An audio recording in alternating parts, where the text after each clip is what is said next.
RTK sjell storie të reja në serinë e dytë të publikimeve që tregojnë përfitimet e Kosovës nga programet e Bashkimit Evropian në kuadër të bashkëpunimit mes RTK-s dhe Ernos.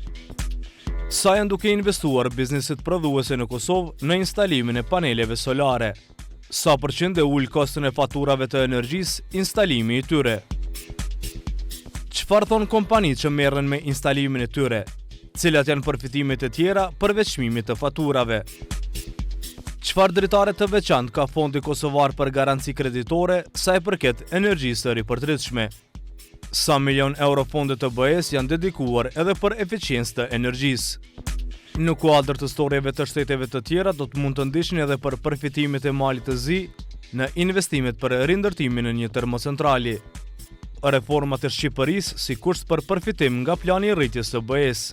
Largimin e varësisë së Moldavisë nga burimet e energjisë së Federatës Ruse, rritjen e eksportit të mallrave të Bosnjë dhe Hercegovinës në tregun e Bashkimit Evropian. Të gjitha këto mund të ndiqni të martën në emisionin Economics nga ora 20:20 në RTK.